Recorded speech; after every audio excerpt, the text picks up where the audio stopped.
Politics Live. It's Wednesday, it's 11:15 and we're live in Westminster. This is crazy, man. This is outrageous, man. This bill isn't fit for purpose. The ayes to the right, 335. The noes to the left, 260. The government wins the vote on welfare, but how much authority has the Prime Minister lost? To be fair, for Keir Starmer, there's been a lot going on. He's been all around the world. And the concessions come with a £5 billion price tag. Where will the Chancellor find the money? We'll hear from Keir Starmer for the first time since last night's climb down at Prime Minister's Questions.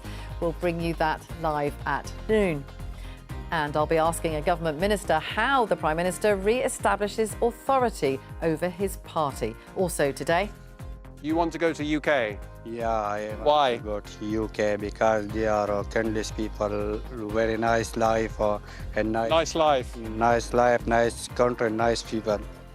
20,000 have arrived by small boats since the beginning of the year, a new record. What's happened to smashing the gangs? Joining us today, Labour MP Joe Powell, Conservative MP and Shadow Home Office Minister Matt Vickers, Politics Joe's political correspondent Ava Santina Evans, and Reem Ibrahim from the free market think tank, the Institute of Economic Affairs. This is Politics Live.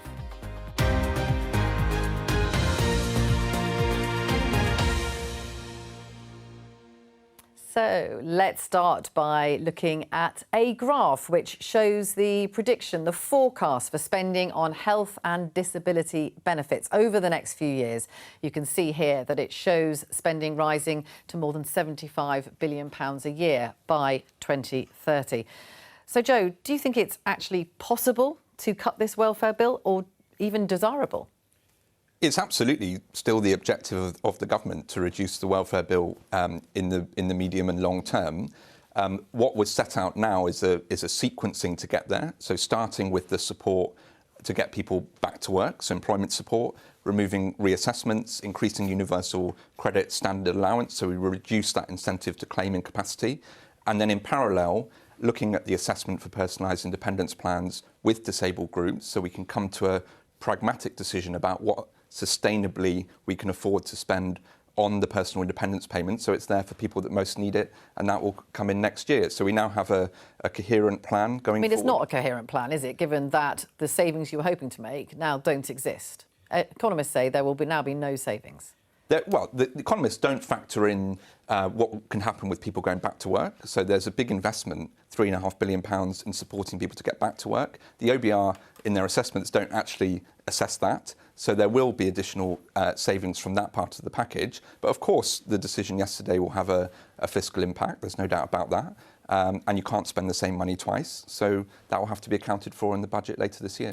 Matt, does your party want to cut the welfare spending bill? Well, there's big possible challenges. I think what we saw yesterday was bigger than that, wasn't it? It was a shambles, the utter mess that you present a bill to Parliament, and while you're at the dispatch box, you unpick it. I think Ian Lavery summed it up. It's outrageous, man. He told us about the fact that there's 15, 16 pages in this bill. Only 2 of it are now taking effect. The reality is 50% more, since the election, 50% more people sign up to incapacity benefits, 3,000 people a day. That is not sustainable. We can't fund that. But this is your inheritance. You left this mess. 50%, up 50%. But the other thing to look at is unemployment. Unemployment is increasing. The welfare bill will therefore only get bigger. But you want to see the welfare bill brought down? We want to see it reformed. We want to see support for people who rightly need it. But we need to stop this flooding of the welfare system. 3,000 people a day signing up to welfare, incapacity welfare. That's just not a thing. That can't carry on. Someone's got to fund that. Ava? But why is it going up? And I think that's the question that government need to be asking themselves. So before you start making cuts, I think you need to ask what is actually going on. And we've seen this huge mental health spike since the pandemic, and that is largely contributing to the rise in PIP payments. So the government needs to ask itself, well, what can we do to counter that? We need to bring in therapists. We need to bring in this talking therapies that we promise people, this community healthcare, none of which has been delivered. But introducing cuts, many economists will tell you, do not work. Let's look back to 2013 when the initial change was made to PIP payments and how, well, PIP was brought in by the Osborne government, Osborne Chancellor, sorry. It was meant to save £2 billion. It actually cost the Exchequer £4 billion because it was so expensive to do this reassessment of claimants, which is pretty much exactly what Labour were again presenting yesterday. So what I would just say is we need to go back to the drawing board. If you are going to make cuts, do them pragmatically.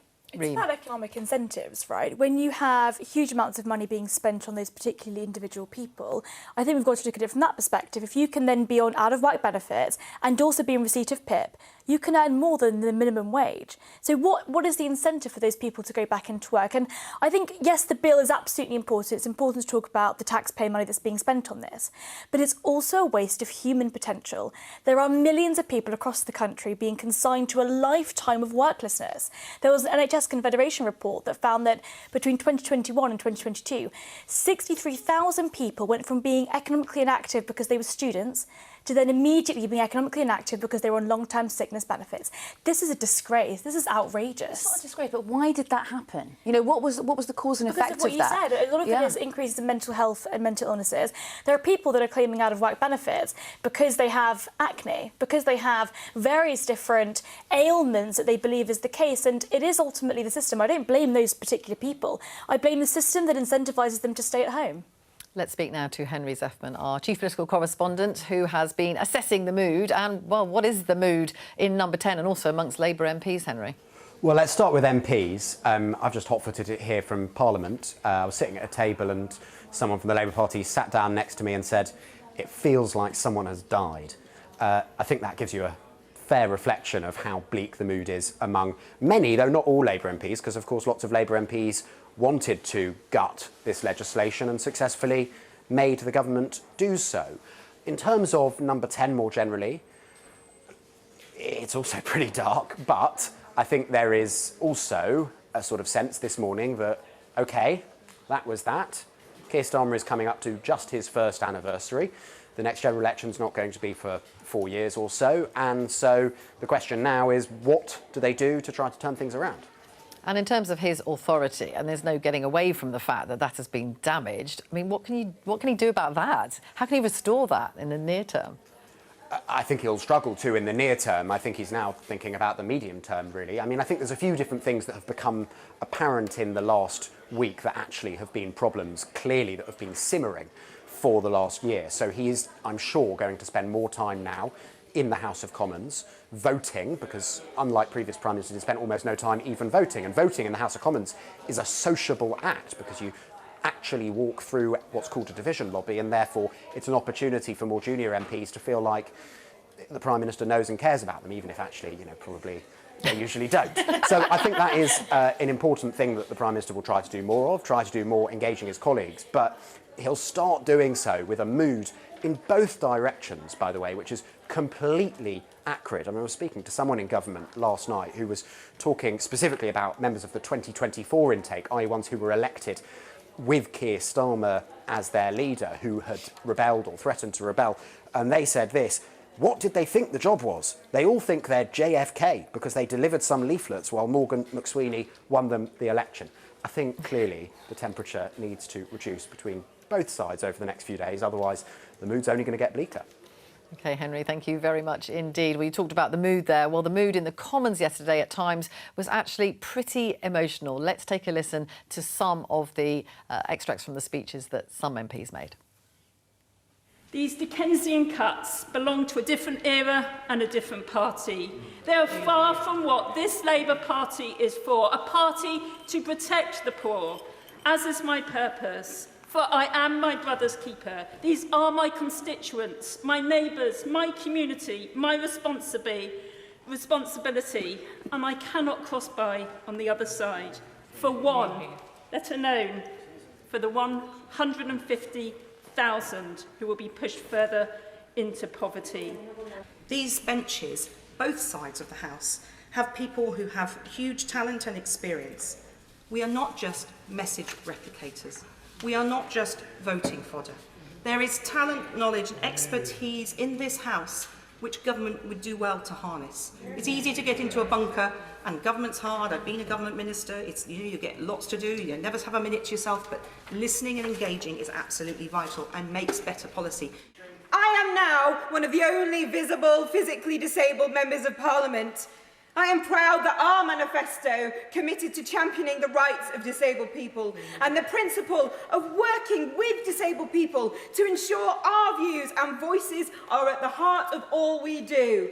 My communities nurtured me growing up, and they taught me the values of fairness, equality, community. So it is with a heavy, broken heart that I will be voting against this bill today. As a matter of conscience, I need my constituents to know I cannot support the proposed changes to PIP as currently drafted on the face of the bill before us today. I can announce that we are going to remove the clause 5 from the bill at committee, that we will move straight to the wider review, sometimes referred to as the Timms review, and only make changes to PIP eligibility, activities and descriptors following that review. This is crazy, man. This is outrageous, man. This bill isn't fit for purpose. If you have a look, it's 16 pages. I can ask a right honourable gentleman to rip the ones out now that's changed. There would only be 2 pages left. Withdraw the bill. The confusion which has been expressed in this place is now being felt and expressed in the country at large.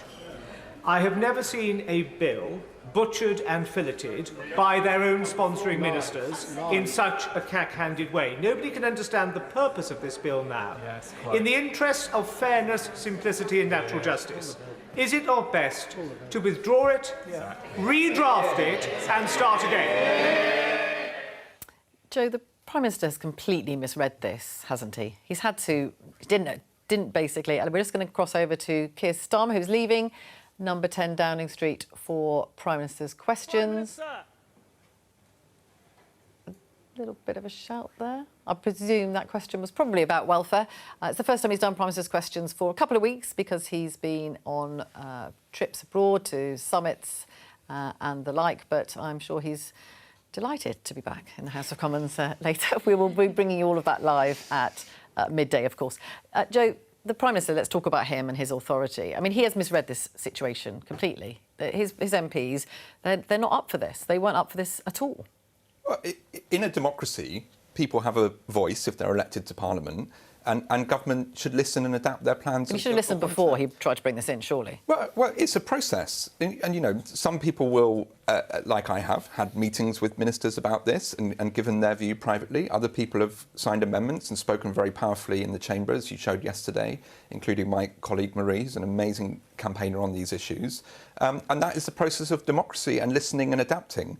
And personally, as somebody that was elected last year, I don't think that is a weakness. I honestly don't. I think it actually should be something we should embrace more of. Exactly as Meg Hillier said, I'm comfortable with if we get to the right outcome. But it looks chaotic, doesn't it? The fact that this was a centrepiece of the government's reform programme and it's been completely shredded. Well, the welfare reform programme will continue, as with will it? I mean, are your colleagues up for this? Are you up for this? The bill we voted for yesterday is an important piece of legislation. It does increase the standard allowance for universal credit. You know, we have to pass a bill to do that, to spend the money to do that. We have to pass a bill to increase the employment support that will help, as we were discussing earlier, give people the support to get back to work. Was the high point of the bill to save money? I mean, fundamentally, what has actually ended up passing is going to increase those costs. We don't, as you said, we don't know how much of that is actually going to occur financially, but if the government can't even stick to its guns on literally tinkering around the edges when it comes to welfare reform, we weren't tinkering around the edges. They were plunging 150,000 people at least into poverty. I wouldn't say that's tinkering around the edges. And if you're actually one of those households, if you are living through those cuts, I don't think you would see it as tinkering. You would see it as devastating. Ava, I don't think that's true. I don't know where those statistics come from, where people are being plunged into poverty. The government's own impact assessment. There are so many people that are in receipt of PIP PIP that absolutely shouldn't be receiving it on a daily basis. Fraser Nelson interviewed somebody that said, I've been trying to tell them I don't need to receive PIP anymore for 3 years, and the Department for Work and Pensions just ignore them. The system as a whole is broken, and this government seems to me that they can't even stick to their guns in very, very small, very minor reforms. They they've gone against their guns, because if you look last year, they were arguing that actually we should keep the £20 uplift of universal credit, which was allotted to universal credit recipients during the pandemic, and they've reneged on that. Actually, what they passed yesterday, the increase, is nowhere near that amount, and actually the health benefit, the health side of universal credit, is decreasing in real terms. I think part of the problem is that there are so many different benefits that somebody can receive. Actually, so many of these people, especially if you have children, you can be in receipt of up to £40,000 a year of hard-earned taxpayer money. Let's speak to one of the Labour rebels, one of the 49 who voted against this yesterday, Stella Creasy. Are you worried now about the Prime Minister's authority? You and all those Labour MPs who oppose this, you've destroyed his authority, haven't you? No, I'm worried about, and I share with Joe that sense that what matters is actually they did listen. They listened to the concerns, those of us who deal with these cases every single day in our constituency, who worried that if actually we were looking for behaviour change, this wasn't the right way to do it. And what I'm worried about now is that we crack on and get it right. And what does that involve for you? So I do think this thing about, people talk about co-production, that's a fancy term for working with people who have disabilities to understand the barriers that they face either to getting work or staying in work. One of the reasons many of us are calling for us to learn from the Future Jobs Fund and perhaps reduce NICs on disabled people is that we know that for people with a disability, job hunting and getting a job is 60% harder than it is for those people without a disability. So it's the environment you're asking people to get into. We need a culture change that values and sees the potential that people who have a disability have in order to make it easier for them to get work. I'm also very mindful that PIP is a benefit that people in work have been claiming, and that often it's the carers that it helps support that help people stay in work. So understanding those factors is going to get us much closer to the welfare system that I think we all want to see, and what people from all different sides, there was no right answer last night. There was a frustration, I think it's fair to say, that we got into a place where we all wanted to see the system improve, but we weren't convinced that the proposals that were being put forward would get us there. We now have that opportunity to have that conversation and to get there, and I actually think that's a good thing. But in terms of improving the welfare system, for some people that's about cutting the amount that's being spent. We've looked at a graph earlier showing that it's going to cost £75 billion or more a year by 2030. For you, is any of this about reducing the cost, or is it actually for making it easier to claim benefits for people? Look, I actually recognise that the welfare system can push people into poverty because of the perverse choices it makes. But I also think we should learn the lesson from the last government. I sat through the bedroom tax. The bedroom tax did not save any money because actually what it did was it displaced the cost to elsewhere in our public sector. So I think we have to look at what the impact of changes are, and actually there's a better way to do this. Absolutely, helping people who want to work get into work, changing that culture where people see people with disabilities as harder to employ is a critical thing that we can do, and that's one of the things that will reduce the welfare costs. Could you just have a listen to something that was on 5 Live earlier? It was Nicky Campbell's phone-in, and it was a father phoning in about his son. He was born with a smaller hand, and we only registered him as disabled when he was 18, when he went to university, so he could get extra time on his exams. So he works for one of the big four as an accountant, and basically he gets about £300 a month for his smaller hand, which is like Jeremy Beadle. And because we don't need the money, he doesn't need the money, he uses it to invest in stocks and shares. So we really don't need that money, but because we had to register him as disabled, we had to go down the PIP route. They had to see if he could tie a bow behind his back in some of the medial tasks, and he got PIP. Now, Stella, that is not the case for lots of people, but similarly on other phone-in programmes that Nicky Campbell's hosted, there have been people calling and saying that there are those claiming, PIP in particular, who don't need it. I mean, that's a system that does need changing, isn't it? Vicky, are you suggesting that we should use phone-ins as the evidence basis for actually No, but there are making people welfare watching this who will know people who they yeah. say should not be getting PIP. Look, and social media is a wonderful thing for sharing those things. No, What these are needs real to happen people now who are living is through proper this. evidence-based policy making, and that's the opportunity. You need to do that with disability charities. You need to do it with people. I could give you 101 examples from my constituency of people who've been prevented from finding work because we haven't got the support right as well. But do you think, this because is not can I just about ask what you you about can trade on reassessments? Twitter. This is about serious policy But about making. reassessments, that there have not been very many face-to-face reassessments for a very long time, have they? So are you saying that there isn't anyone who is claiming this who shouldn't be claiming it? I'm saying that straw men are not the way that you make good policy making. That's why people wanted to bring back having in-person assessments. That's why also working with people who work with people who have disabilities to understand what those challenges are is the right way forward. And I think people watching this will recognise they know everybody who's got a story to tell, but actually what they want is governments working with the people they're trying to get the best out of. That's the opportunity we have now. The cost of those concessions last night is probably around £4 or £5 billion. How do you think that gap should be plugged, if you like? What should Rachel Reeves do now? So I absolutely think there are lots of things that we should be looking at. I'll give you one example I was looking at this morning, Vicky. We spend £600 million a year telling people to stay married in the married couples allowance. Now, I don't know anybody who thought, actually, what I'm going to do is ring the taxman and ask them whether I should propose to somebody that I love. That's £600 million that could go into investing into actually supporting families and supporting people in these ways. And I think people in this country would recognise that's probably an anachronism of a tired era. That's what Kenneth Clarke used to argue, for example. I think there are things that we can do around national insurance. As I said, I've talked about actually how do we make it an incentive for employers to take on people who are currently out of work. That's what the Future Jobs Fund did. And the evidence from that scheme is it paid for itself in terms of the long-term employment of people who were harder to employ. So I think there are ways forward. I don't doubt that we're going to have some difficult conversations about taxes in the coming months, but actually that's not to do with welfare, that's to do with the uncertainty of the situation that we're in now.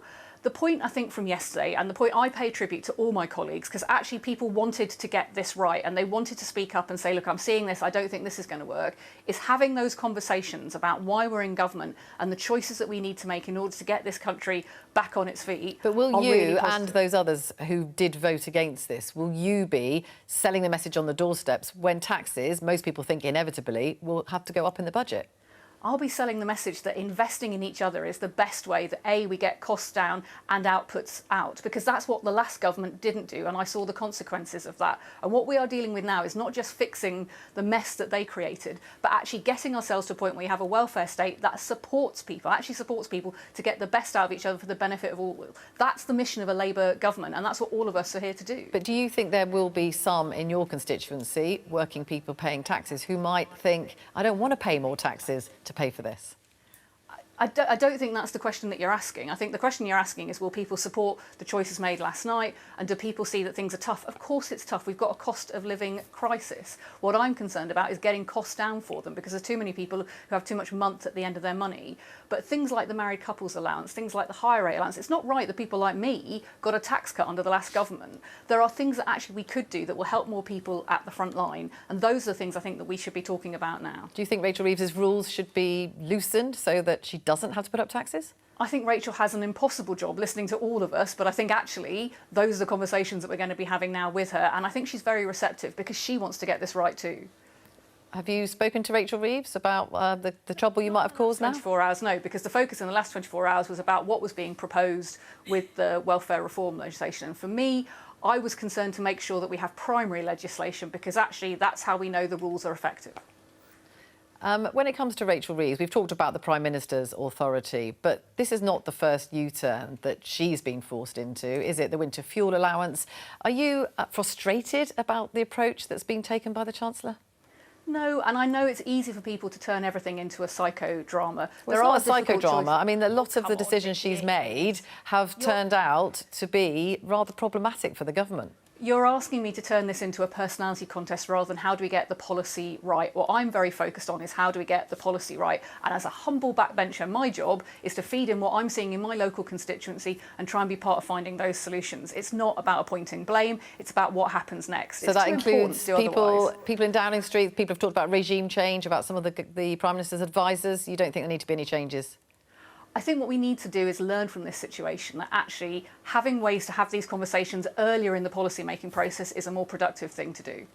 OK, thank you very much, Stella, for speaking to us today. Joe, what do you think should happen now in terms of paying for this? It's an awful lot of money that now needs to be found.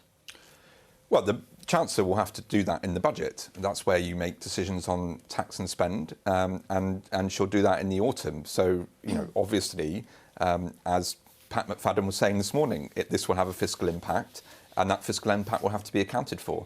But, we're talking about, if you look at the totality of what the government spends and what we raise in taxation, we are still talking about a relatively small amount of money in the round, and government have lots of different levers they can pull. The Chancellor was very clear that she will keep the manifesto commitment on taxes that people pay in their pay packet, so income tax, national insurance and VAT. But employers' national insurance did go up, didn't it? I mean, Stella made this point that actually taxes do matter, and actually part of the reason why we've seen a decline in vacancies, part of the reason why it is so much more expensive to employ somebody is because this government increased employers' national insurance contributions. Well, the business confidence is at a record high. We heard that from Lloyds yesterday. Real wages are rising faster than inflation for the first time for a long time. Which would be a good reason then to not freeze income thresholds, right? Because you want people to have a bit more, take-home pay, right? Or is that what the Chancellor's going to do? If wages are rising by more than inflation, which they're doing now for the first time in over a decade, that means that people have more money in their pocket at the end of the month. And of course, as the government take it from them in tax. And as with Stella, like if you're focused on poverty, we've also increased the minimum wage. That is a significant increase for people. We've kept the triple lock for pensioners. So people have more money in their pocket at the moment, thanks to the decisions that this government have taken. That's untrue, because the point is there are less people in work. There are literally millions of people that are consigned to a lifetime of worklessness.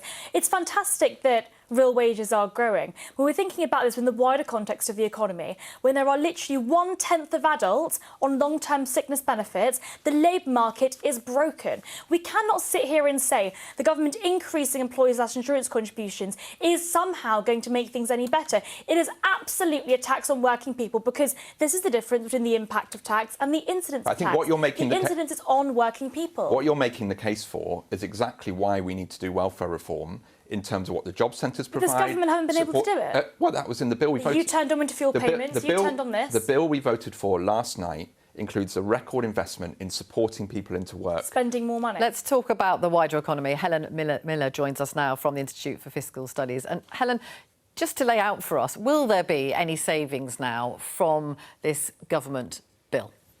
Well, by the end of this Parliament, basically no. The two bits that are left offset each other, so there's a small giveaway and a small takeaway. But overall, by the end of this Parliament, no, maybe a small saving in the long run, but not the $5 billion certainly that the government was planning to get by the end of this Parliament. So where does this leave the Chancellor, Rachel Reeves? We talk a lot about how she's going to fill the gap. Just explain why she has to fill the gap. There are some Labour MPs who say she shouldn't have to fill that gap. Sure. Well, I mean, the context here is that Rachel Reeves gave herself a tiny amount of wiggle room. I mean, really no wiggle room against her fiscal rule that she wants revenues to be matching spending. She only had about, just under 10 billion of room. She's now given away, in effect, 5 billion of that through not doing the welfare reforms.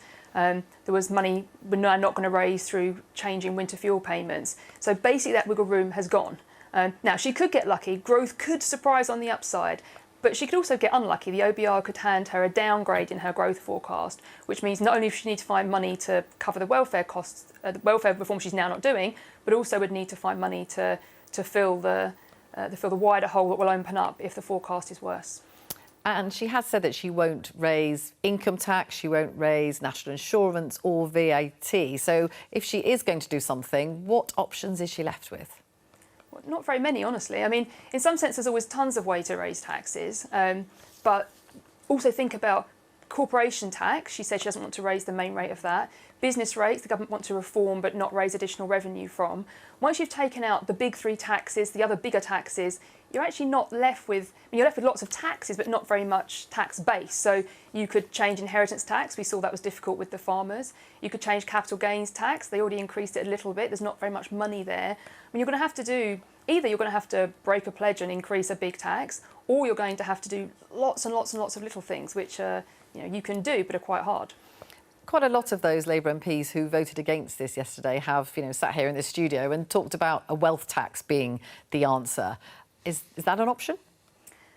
Well, yes, in the sense that everything's on the table, I guess. I think it depends what you mean by a wealth tax. If you mean an annual tax on the stock of wealth, I don't think that's an economically very good idea. It discourages investment and savings. And I think there are better options out there. I mean, the way we currently tax wealth, through things like capital gains tax, inheritance tax, council tax, are all broken. I would much rather see the government look at the taxes we already have and fix those. I think I'm not feeling particularly optimistic after yesterday because this seems like a government that's struggling to get reforms through. The fiscal rules is something, isn't it, that we hear a lot about. Can you just explain that to people? Because I think there'll be lots of people thinking, why has she boxed herself in here? Why does she have these fiscal rules? Sure. So very broadly, the government is trying to ensure that we manage the public finances sustainably, so we don't have debt just ever increasing, for example. And therefore, they put in place rules that are trying to tie their own hands and help them achieve that broader sustainability. Worth remembering that Rachel Reeves already has a set of rules that are very loose. So she's given herself more freedom than other chancellors gave themselves. She already loosened those rules. So could she loosen them further? I mean, yes, I guess in principle, but she's been very, very clear that those rules are ironclad. So I think taking a loose set of fiscal rules and loosening them further, I think would be difficult for her to do. Remember, all she's really saying for her main fiscal rule is that at the end of the Parliament, we want to make sure that revenues are meeting our kind of day-to-day spending. So not investment spending, but day-to-day spending. That's not particularly ambitious in some sense. So yes, she could throw that rule out, and have a different rule. But I think that would make it therefore harder for her to borrow. I think the market would worry if, having been really clear that they were ironclad at the first opportunity, she gives them up. OK, Helen, thank you very much indeed for that. Joe, are you in favour of a wealth tax? We already increased taxes at the first budget of this government on capital gains, as Helen said, on the non-dom status, on VAT on private schools. Those are all taxes that disproportionately affect people with more wealth. People on the state pension taxed for the first time ever at the moment. People on the state pension are not currently taxed. The personal allowance is currently below the state pension, and I'm sure that the Chancellor will look at keeping that in balance. But the so taxes have gone up on the people with the broadest shoulders already, as Helen set out. The people who create the economic growth and create jobs, they're the people who are being taxed to death. That's why we're seeing unemployment going up. That's why we're not going to see any economic growth to pick this up. And that's why welfare reform is actually probably more important than it's ever been, as more people are thrown on the scrap heap without the opportunity to go to work. The mental health benefits we're talking about, the impact on mental health of not going to work, of not living life to the fullest and enjoying employment and engaging in the workplace, there are real consequences. And every time she takes her axe to businesses across the country, she creates more unemployment, she damages opportunities. Chicken feed when we're talking about these welfare savings. I mean, yesterday we're talking about £5 billion. I mean, really, in the scheme, the broad scheme of the Exchequer, that is absolute chicken feed. When you look at what is being taken away, we've got a graph in front of us here that I can see, which is the spending on welfare in this country, and I can see it's going up and up and up. What I would like to see is a bar chart of the people who are avoiding corporation tax, the people who are not paying their correct amount into the Exchequer. I mean, we're sitting out here as graduates, OK, and we're paying we're paying about 40% tax, right? And then on top of that, you've also got to pay back your student loan. How on earth do you expect a young person in this economy to buy a house or to live a somewhat decent life under those rules? But instead, you let these quote-unquote wealth creators get away with not paying billions of pounds in corporations. Let Matt answer that Welfare question. reform is not chicken feed. You know what? Talk to the pensioners £5 who just billion lost their winter fuel payment, and then talk to the chap with the little hand who's getting the same cash to invest in savings. It's wrong. It's meaningful. People who work hard and do the right thing should know that the welfare system is not subsidising I'm saying to the Exchequer, it's not very much money, but to normal people, it is a significant amount. As I said earlier, it could plunge 150,000 people into poverty. PIP, as a proportion of the entire welfare spend, you're right, is very, very small. And that's why I didn't really understand why the government wanted to go after personal dependence payments first. But the entire welfare bill is enormous, and it's not just about the bill, it's about those people that aren't contributing, that aren't working, that are consigned to this entire life of being told you're not good enough to work, you're not good enough to contribute. And I don't think there is anything compassionate about a system that treats people in this way. Now, the chamber is filling up in the House of Commons because the Prime Minister, we saw him leaving a little bit earlier, leaving Downing Street. He'll be arriving there in the next 10 minutes or so to face questions from the Leader of the Opposition, Kemi Badenoch, and others. Our political editor, Chris Mason, is just a few metres away from there in the House of Commons. no doubt has been speaking to people this morning. Chris, how on earth does the Prime Minister approach this? This is going to be a very difficult session for him, isn't it? It really is, yeah. Morning to you, Vicky. Without question, I mean, blimey, the timing immediately after last night, and he finds himself doing Prime Minister's questions, knowing that the headache that he has had inflicted upon him sits behind him, as no doubt Kemi Badenoch will enjoy taunting the Prime Minister about that loss of authority, that loss of grip on the House of Commons, the very thing a massive majority is meant to give you. And I guess he has to hope that welfare reform in particular is perhaps, you know, uniquely awkward thing for Labour backbenchers to wrestle with. And yet, we saw that about turn, didn't we, on the winter fuel payment. I speak to Labour MPs who are jumpy about the increased inheritance tax on farmers. That's coming the way of Parliament in the autumn. You know, can the Prime Minister somehow get a grip, project a sense of authority? How does he kind of reset things and try and show that he's in charge? Because frankly, last night, self-evidently, he wasn't. I mean, at this kind of time, we often hear the thought of a reshuffle, the thought of changes in staff in number 10 or something similar. Do you think there's any sense of that happening soon? I think that's in the mix and being talked about. It's definitely being talked about. The time frame upon which they look at these kind of things, whether it's personnel, whether it's a reshuffle, some sort of sense of a reset. Prime Minister's well aware this week with the 10-year strategy for the NHS coming that there's a chance in that sense to lean into something where they feel that they are making some progress. Equally, they won't want to necessarily be seen to panic and to rush. And certainly when you get to the question of reshuffles, they are perilous for a Prime Minister because you annoy as many people as you promote, and they can, as evidence, as history points to, very often go, from Downing Street's perspective, wrong. So they are not without jeopardy themselves. I think that'll be in the mix over the coming months. How soon, I guess, depends on, I don't know, how the next couple of weeks pan out. Can there be a sense of steadying the ship, or is there a sense that they need to move more quickly? I don't hear any whispers of, you know, whiteboards being wheeled around with names upon them just yet, but, you know, that'll no doubt come in time. And just a word on the Chancellor, Rachel Reeves, because I'm sure there is a blame game going on in all of this. But, you know, there's been a few things now, haven't there, where Rachel Reeves and her plans, she's had to go back on them. Is she being blamed in some quarters for all of this? Or is the Prime Minister thinking, well, I can't get rid of my Chancellor because then I'm the next one in the firing line?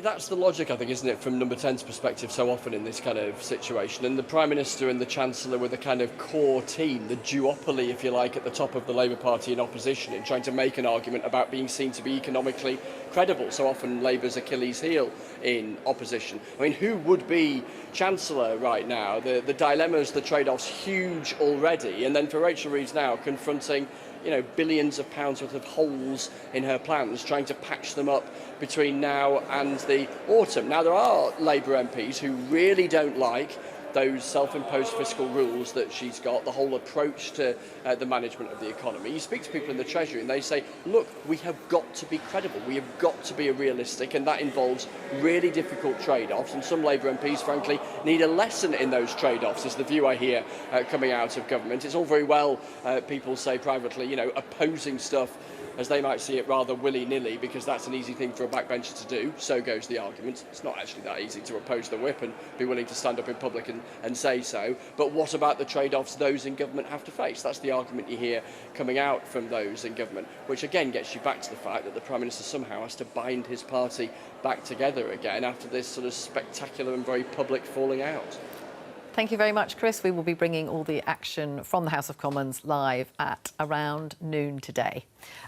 Just to go back to something we touched on earlier, Matt, talking about the number of people with mental health issues who are claiming PIP.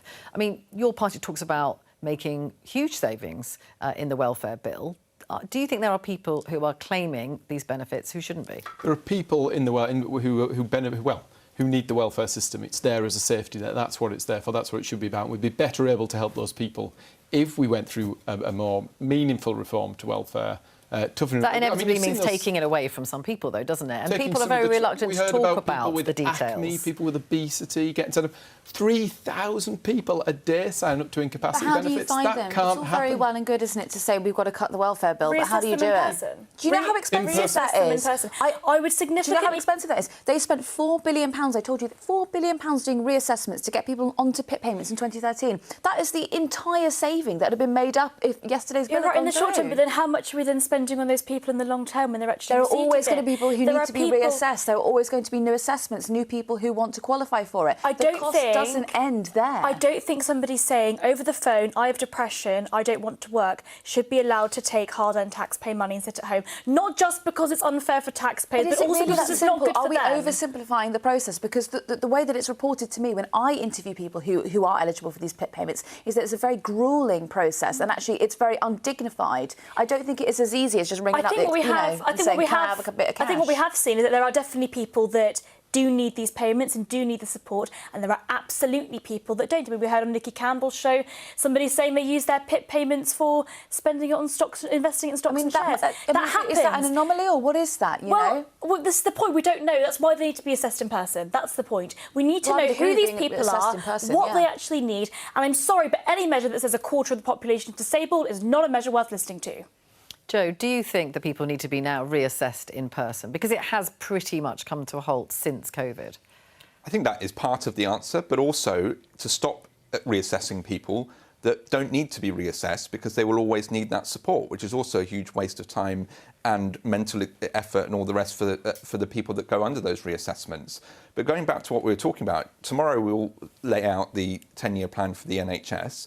We inherited over 7.5 million backlog on the waiting list. We've never had it that high. Massive waiting lists in mental health support, as others have said. And absolutely part of the answer is to get those waiting lists down, get more community prevention services for people suffering from mental health issues. That is exactly what the plan tomorrow is going to lay out. And I have constituents who cannot get a talking therapist or mental health support. I mean, Wes Streeting, the Health Secretary, has talked about this in terms of people claiming benefits, and he said that in some cases people are being overdiagnosed, that there is an overdiagnosis of people with mental health issues, which is then leading to them, in some cases, claiming benefits. Incentivised by a welfare system. I don't think any of us should be second-guessing what doctors are saying. Well, Wes Streeting has. We absolutely should. What we should be doing is investing in proper mental health support so that people don't get to that position. So he's wrong to say that, then, Wes Streeting? Well, he's right to be investing in mental health services. But wrong to say that there's an overdiagnosis. We're talking about trying to solve the problem by investing in mental health support. I have a mental health A&E in my constituency. This is a new thing the government is piloting. I think there's 8 around the country.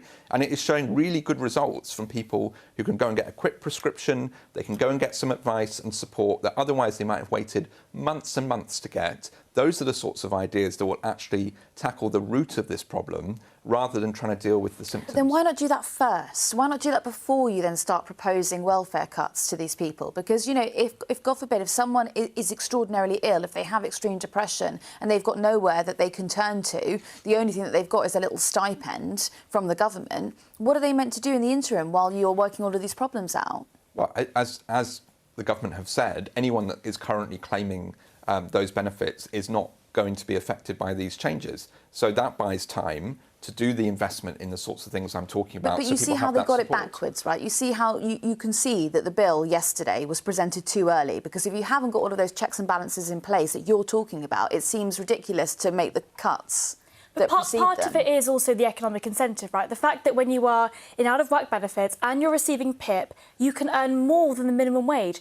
That in itself is proof that actually if you are an individual, it makes sense, right? It's an economic incentive. But what if you've got children? What if you need that? But what if you don't need them and you've got children, you don't need to work, you're receiving £40,000 a year of taxpayer money? Why would you go to the job centre and give that up? Why would you say, I no longer need this money? But there are people out there in this need country, it? but there are people in this country that don't need it, but they say, you know what, I would like to retrain, I would like to get back into work, but they are so afraid of losing that money that they don't. But they've guaranteed that now. They guaranteed that yesterday. Not just with PIP. Actually, did that go out of the paper as well? Everything went, didn't it? We're in a situation where 1/5 of Manchester are on benefits. 1/5. 1/5 of Manchester, one of the most successful capital cities in the UK. I think one of the futures, absolutely.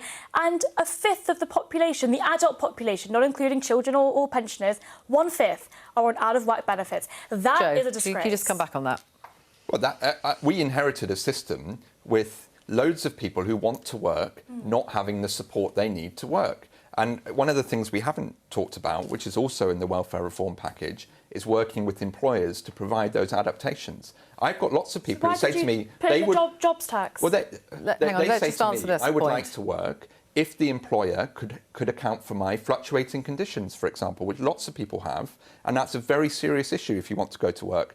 You also have the disincentive, where under the previous system we inherited from the Conservatives, you could lose your benefits immediately if you tried to work. And that's right to try. So now you have a system where you say you can try and do a job. Joe, when you talk about you're not going to have that right risk. to try is a good idea. Joe, when you talk about the fluctuating illness, and that is a real issue, isn't it? And with the best will in the world, an employer could find that quite difficult to deal with, especially a small employer. Yeah, but I think good employers absolutely will make those adaptations if they have the right support from government to do it. And I think we heard from Stella Creasy the previous examples of how that's worked, and also that individual is supported. I mean, that is why the personalised independence payment, sometimes people confuse this.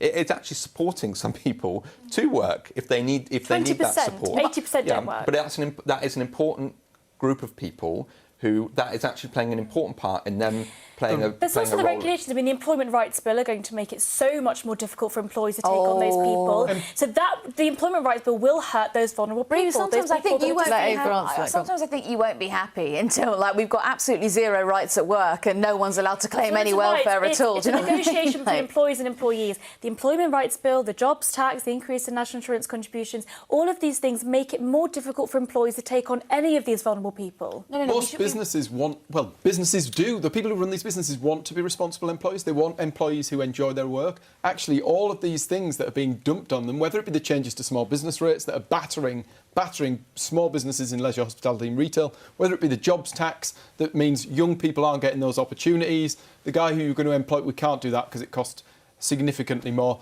Those pressures are closing opportunities to young people. They're dampening down anybody who might want to create great jobs for people. Do you know what did put pressure on young people? And then the Employment Rights Bill is absolutely battering them as well. OK, it's time for Prime Minister's questions. Let's hear what the Prime Minister has to say about all of this. Delegation.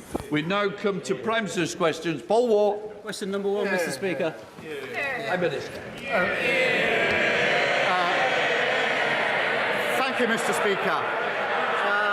This Saturday...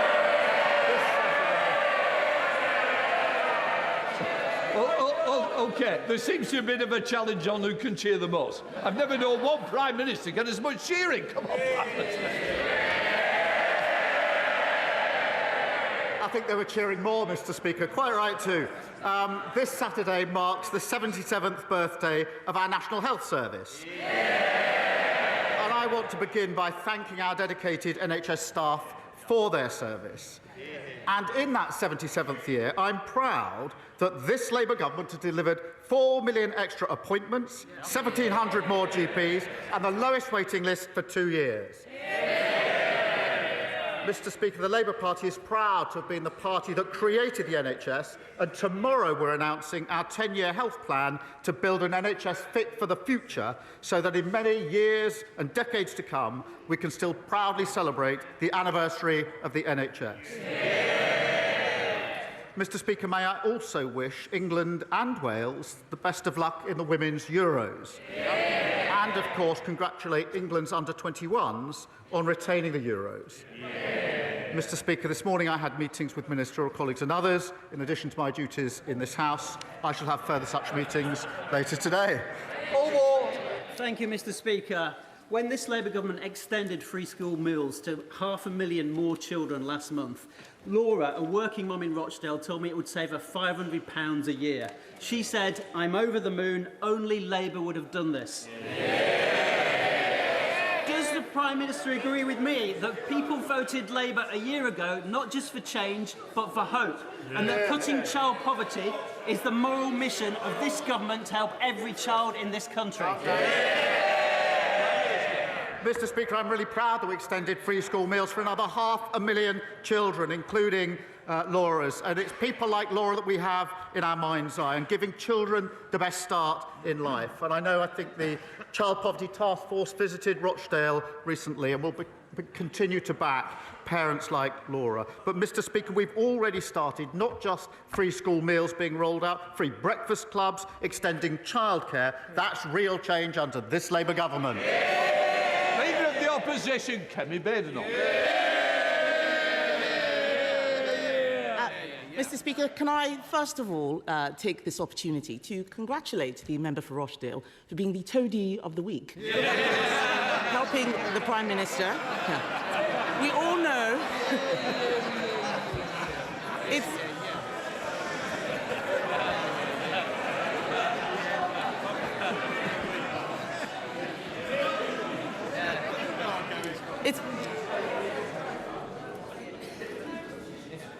There's a lot of people wanting to catch my eye today. There is some free hits on this side. I won't waste your opportunity. It's been a difficult week for the Prime Minister. So let's start with something simple. Can the Prime Minister tell the House how much his welfare bill is going to save? Prime Minister. Mr. Speaker, let me start by saying free school matters on this side of the House. Mr. Speaker, in relation to welfare, what we delivered last night was a bill which ends mandatory reassessment of those with severe disabilities. That is the right thing to do. It rebalances universal credit. That is long overdue, and it sets out a pathway to reform of PIP. Mr. Speaker, it's consistent with the principles I set out throughout. If you can work, you should work. If you need help into work, the state should provide the help. The system that they broke doesn't do so. And if you can't work... I think there's one or two I can spot immediately. Usual voices, same names, please. It's too early to leave the chamber. Prime Minister. And, Mr. Speaker, if you can't work, you must be supported and protected. The reformed welfare system that we're putting in place will be better for individuals, better for the taxpayer, and better for the economy. Mr. Speaker, I don't think the Prime Minister actually watched what happened in the House yesterday. His bill was completely gutted. A U-turn in the middle of the debate, removing Clause 5. Where on earth was he? The reason why he can't answer the question is because he knows it doesn't save any money. It's going to cost millions. This is the first Prime Minister in history to propose a bill to save money who ended up with a bill which costs money. So if the bill doesn't cut welfare spending, can the Prime Minister tell the House how many people it will get into work? Well, Mr. Speaker, I'm glad she asked that because it gives me the opportunity to say we've already started changing the job centres and investing in support back into work. The Trailblazer scheme, which is doing exactly what she asked me, which is getting people back into work. The bill last night will help people back into work, and of course the Timms review is ongoing. But I tell you what won't help people back into work, won't help control the costs, and that is voting to keep the broken system. And that is what they did last night. Everybody in this House accepts that the current system is broken. It invites the question, who broke it? They broke it. And last night, they voted for the status quo. The broken system is their policy. That won't help individuals, taxpayer, and it certainly won't help the economy. Mr. Speaker, I'll tell him what we did on welfare. Yes, they can laugh. While they're laughing, they don't know my party delivered the biggest reform of welfare in government. We got record numbers of people into work, including millions of disabled people, and we cut the deficit every year until COVID. The fact is, we're not scared of doing difficult things on this side of the House. We got people back into work. What he forgets is that since the election, since he became Prime Minister, an additional 1,000 people a day are signing on to incapacity benefits. That is 50% more than under us. 50% more than under us. And, Mr. Speaker, astonishingly, because of the mess they made yesterday, because there are no more savings, sickness benefits alone are set to rise to £100 billion on his watch. He cannot reduce that now. Mr. McKee, I think we've had a run-in before. I certainly don't want any more, seriously. You're obviously not getting your timing right because I can hear your voice every time. I'll start again, Mr. Speaker. Yes. Start again. Sickness benefits, louder for those at the back, sickness benefits are set to rise to £100 billion because of their mess. They cannot now reduce it. They can't reduce it because after last night's humiliating U-turn, we know he cannot control his MPs. They're cheering now, but you signed the amendment. You signed the amendment. Over 100 people signed that reasoned amendment until the bill was completely gutted. He said that he would take the difficult decisions, but isn't the reality that he is too weak to get anything done? Mr. Speaker, I'll tell them what they did to the welfare system. They broke it. They broke it. And it's the same as the NHS. What did they do? They broke it. Same as the economy. What did they do? They broke it. They broke everything that they touched. And now she describes the broken system that we are trying to fix. What did she do? She voted against fixing the system that they broke. And I'll tell you, Mr. Speaker, and spell that out, they voted last night for the system that is keeping 1 million young people not learning or earning. That is a disgrace of their system. They voted for a system where we have 3 million people out of work on ill health, and they voted for that system. We're fixing it. We're clearing up the mess that they left, just like we're clearing up the NHS and the economy. He's got some brass neck. Has he read the papers this morning? Has he read the papers this morning? That bill will achieve nothing. It is a pointless waste of time and is absolute proof that he doesn't have a plan. Let me tell the House what's going to happen.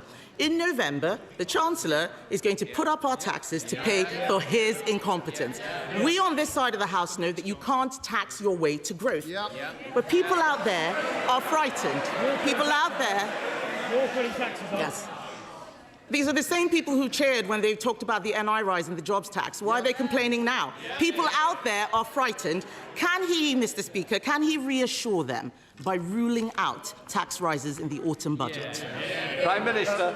Mr. Speaker, she knows that no Prime Minister or Chancellor ever stands at the dispatch box and writes budgets in the future. That isn't what they did, it isn't what we did, and she knows it. But she talks about growth. For 14 years, we had stagnation, and that is what caused the problems. And I'm really pleased, Mr. Speaker, to show the progress that we're making. I can update the House. Last week, Amazon put in £40 billion of investment into this country, one of the biggest investments of its time.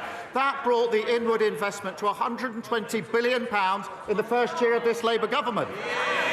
Mr. Speaker, I can also tell the House that business confidence is the highest for 9 years. That's longer than the whole time that the leading opposition's been in Parliament. And the figures this week demonstrated and showed we had the fastest growth in the G7 in the first quarter of this year. What a difference to the mess they left. That's the difference a Labour government made. Mr. Speaker, he talks about jobs. Unemployment has risen every month since Labour took office. Has he spoken to Nissan, by the way, and looked at what's happening there? This man has forgotten that his welfare bill was there to plug a black hole created by the Chancellor. Instead, they're creating new ones. They're creating new ones. She looks... Mr. Speaker, she's pointing at me. She looks absolutely miserable. Labour MPs, yeah, she looks absolutely miserable. Labour MPs, they can point as much as they like. The fact is, Labour MPs are going on the record saying that the Chancellor is toast, and the reality is that she is a human shield for his incompetence. In January, he said that she would be in post till the next election. Will she really? Prime Minister. Well, she certainly won't. Mr. Speaker, I have to say I'm always cheered up when she asks me questions or responds to a statement, because she always makes a complete mess of it and shows just how unserious and irrelevant they are. But she talks about the black hole. They left a £22 billion black hole in our economy, and we're clearing it up. And I'm really proud, Mr. Speaker, that in the first year of a Labour government we got free school meals, breakfast clubs, childcare. got £15 billion invested in transport in the North and the Midlands. We're cutting regulation, planning and infrastructure is pounding forward, building 1.5 million homes, the biggest investment in social and affordable housing, and of course, Mr. Speaker, the 3 trade deals. Remember the ones that they couldn't get, including the US trade deal. On Monday, those tariffs came down. That secured the jobs at JLR. That's who we care about on this side of the House. How awful for the Chancellor that he couldn't confirm that she would stay in place. He talks about this year in office. This week marks the first anniversary of Labour coming into office. And let's have it. Yes. The whips can't get them in the lobbies, but they can get them to cheer at the right time. The fact is, his own MPs are saying this government is, and I quote, incoherent and shambolic. That's Liverpool Wavertree that said that. I could go on and on. But the fact is, it's been mistake after mistake after mistake. There is no plan to get people into work. There is no plan to cut the welfare budget. There is no strategy. There is just a series of humiliating U-turns like winter fuel, like grooming gangs. Mr. Speaker, what's really shocking is that every other party in this House voted for even more welfare spending yesterday. Yes, those MPs behind him and the Lib Dems and Reform. The Conservative Party believes that this country needs to live within its means.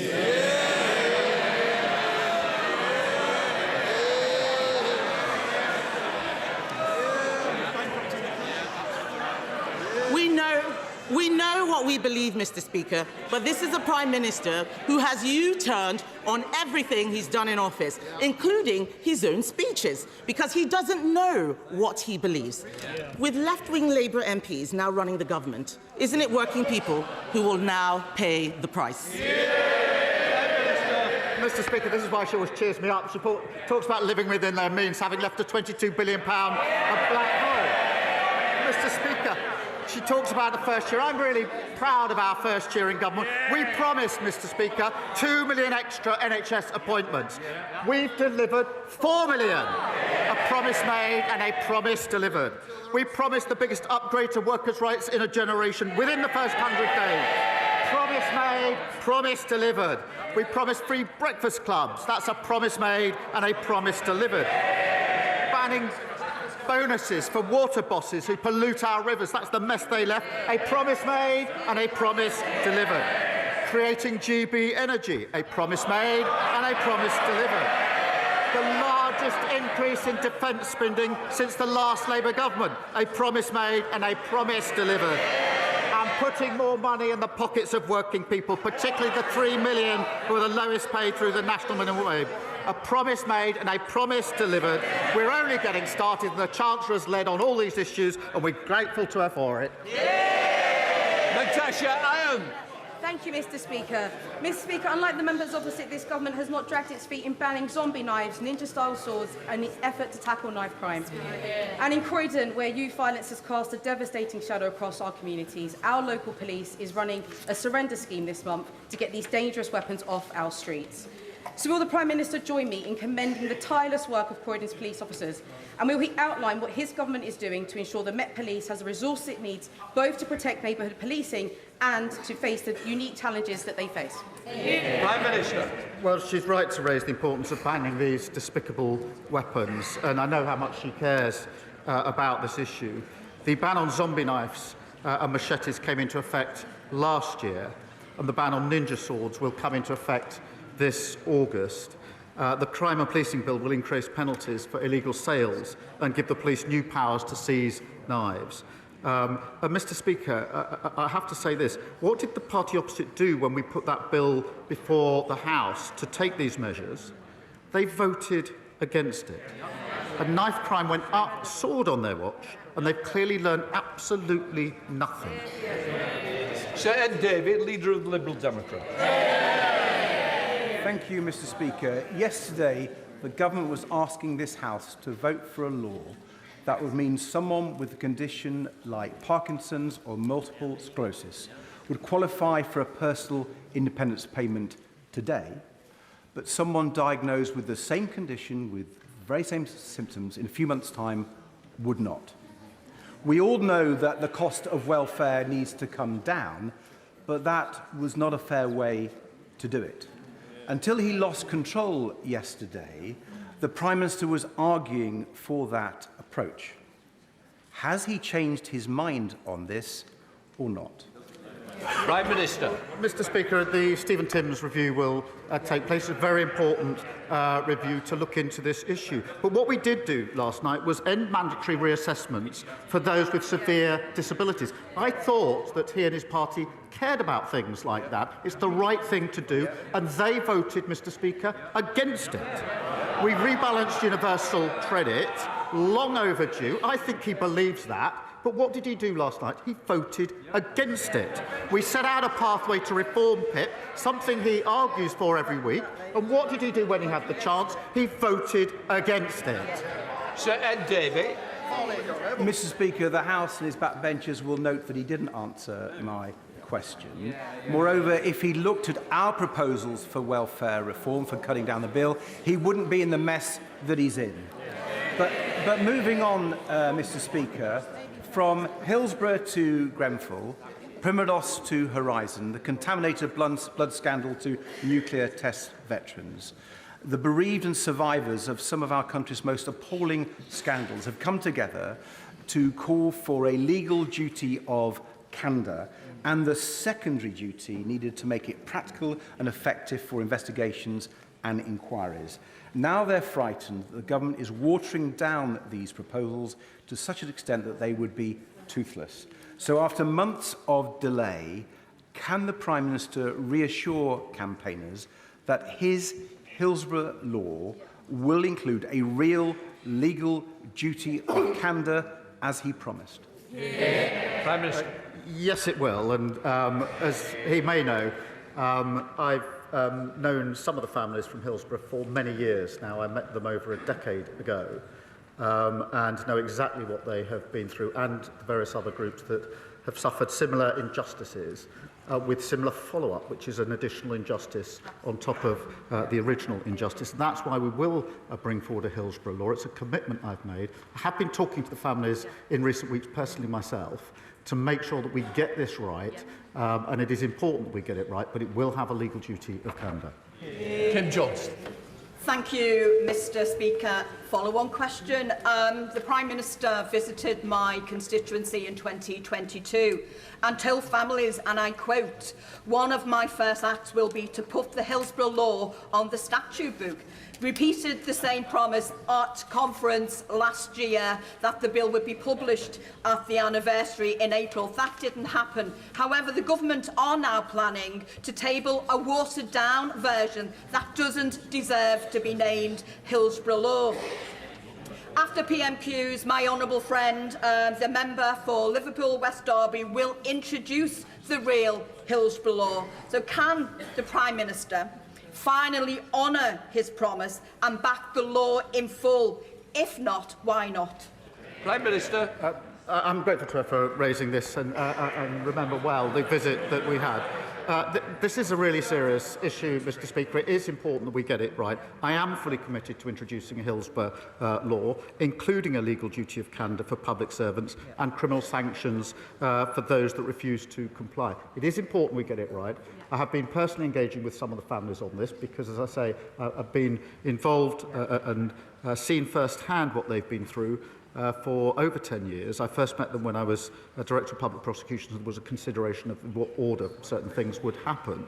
That was about a different issue, actually. It was about an issue of great concern to them. But she's right to raise this. We will bring this forward. I just want to take the time to get it right and then put it before the House. Stephen Flynn. Thank you, Mr. Speaker. In his victory speech last year, the Prime Minister promised to end the chaos. Does he think that the public still believe him? Prime Minister. Well, Mr. Speaker, we've delivered more in the first year of a Labour government than they've delivered in 20 years. Let me give him one example. We had waiting lists. We said we'd do 2 million extra appointments. We've done 4 million for the NHS in England. What a contrast, Mr. Speaker, where they've been in charge for that 20 years. Scotland's doctors now saying, in the past week, I think, and this is their quote, that the Scottish NHS is, their quote, dying before our very eyes. They should be ashamed. their own Public Health Minister as admitting that the SNP failure is costing lives. Scotland need new direction so it can bring waiting lists down in Scotland, just like we've done in England. David Taylor. Thank you, Mr. Speaker. Hemel Hempstead is a new town that was built by a Labour government after the Second World War and provided decent housing to families like mine. Yet, 80 years on, the #1 issue in my casework is a shortage of housing. I therefore welcome this government's commitment to build thousands of new homes. In my constituency, we're looking at a Hemel Gardens community scheme that could provide 11,000 of them. Does the Prime Minister agree with me that this development needs to be a mix of genuinely affordable houses to buy, council houses to rent, and be accompanied by the right health, education and road infrastructure? Minister. Well, I totally agree with him, and it's projects like this that are essential to building the 1.5 million homes that we need, whilst at the same time creating vibrant and strong communities. Mr. Speaker, in keeping with the Attlee legacy, we're supporting 47 locally led garden communities to deliver tens of thousands more homes, and of course delivering the biggest boost to social and affordable houses in a generation. Mr. McCleary. Thank you, Mr. Speaker. On Monday afternoon this week, a 4-year-old girl was seriously injured after being hit by a car on Lewis Road, just off the A259 in Newhaven, in my constituency. I can report to the House that she's recovering well in hospital. Residents in Newhaven, Seaford and nearby Sussex coastal towns have been warning about how unsafe these roads are. Indeed, the County Council submitted a fully costed plan for safety improvements on the A259 to government, but funding remains blocked. So I'm asking, or appealing to the Prime Minister directly, will he personally intervene to unblock the funding needed to make the A259 and surrounding roads safer, to ensure there is never a repeat of an incident like this?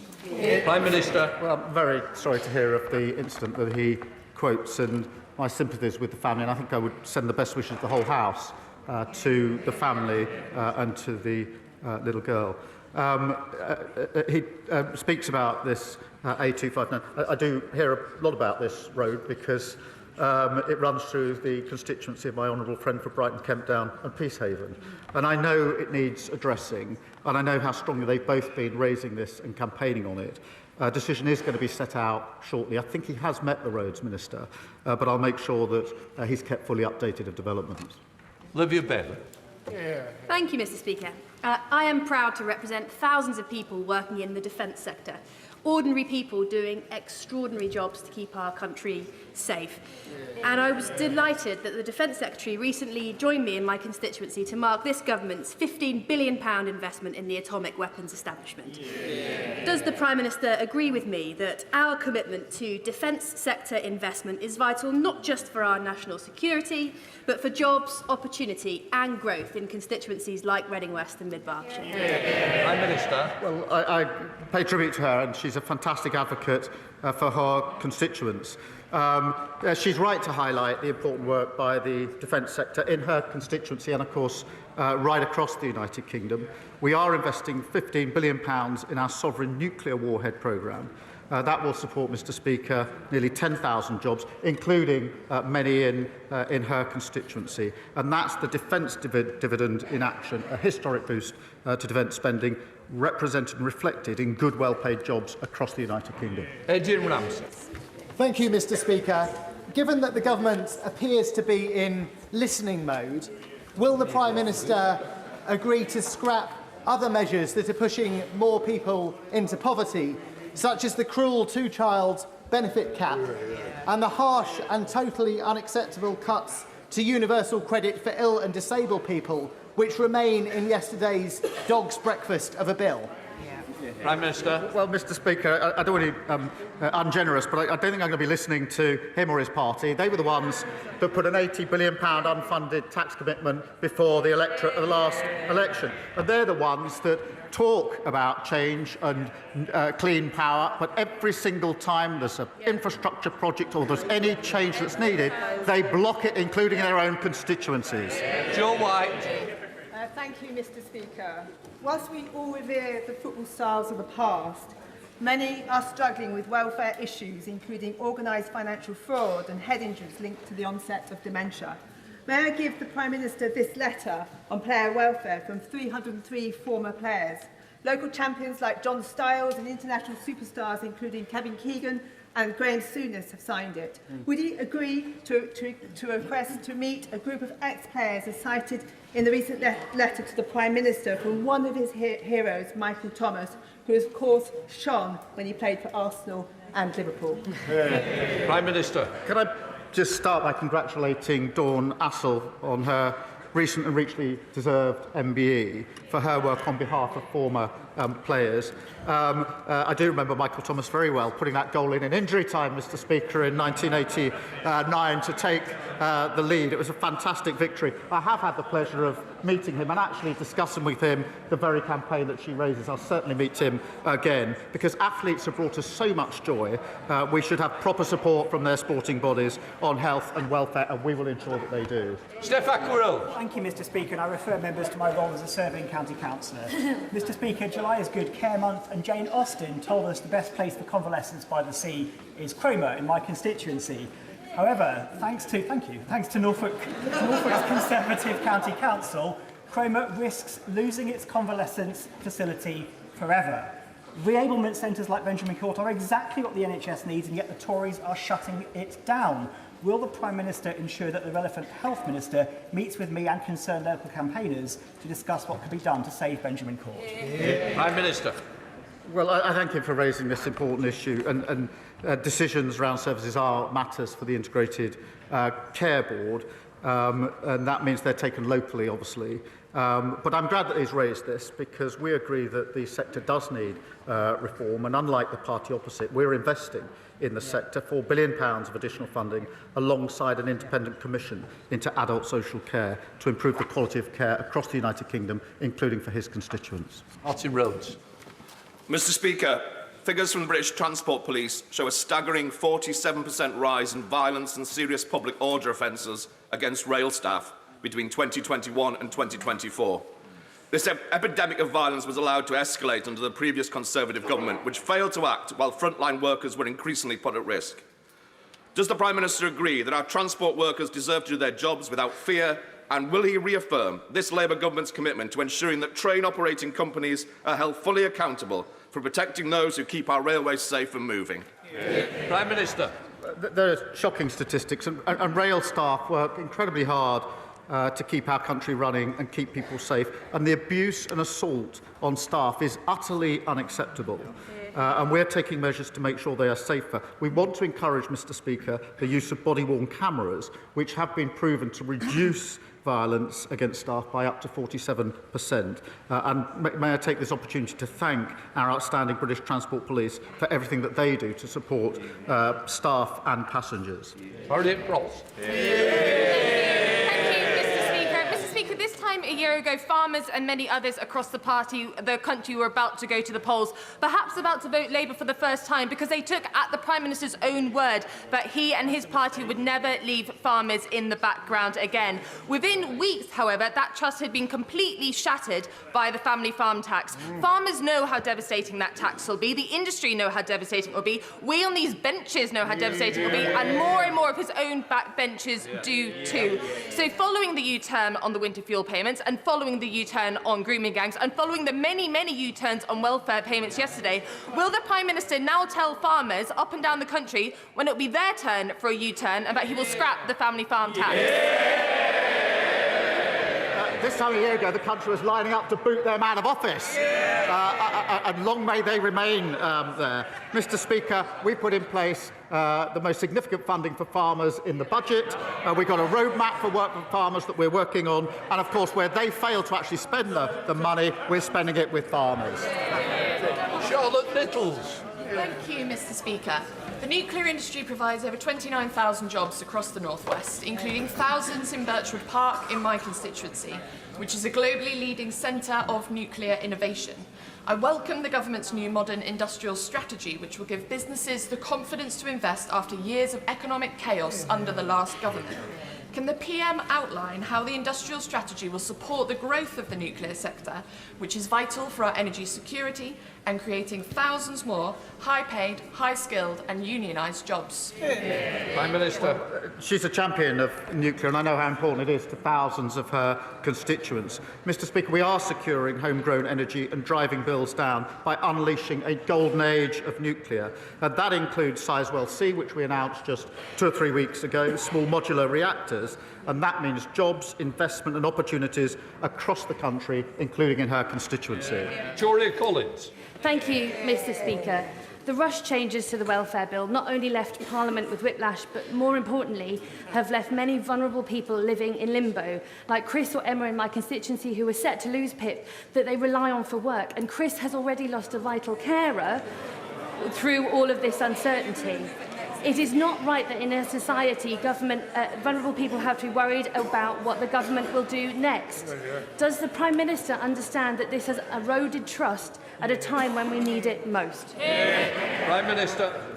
Mr. Speaker, I think what would be better for building trust is an accurate description of what we're doing. The Stephen Timms inquiry review is really important to look at this really important issue, but we have to get on and reform. We have a broken system that is not working for those that are using the system. It's not working for the taxpayer. It's not working for the economy. We have to get on and reform it, and we'll do it in the way we set out yesterday. Peter Dowd.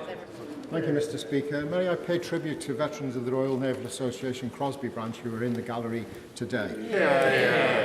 Mr. Speaker, Gabe Santa, a 15-year-old, fell to his death from a multi-storey car park in Liverpool in 2020.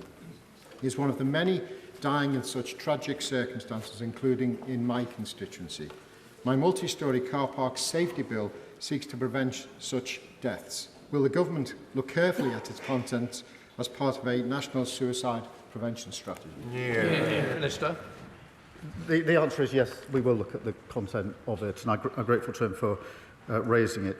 I think across the House, we've all got tragic experience of suicide, and our thoughts are with Gabe's family and with his friends.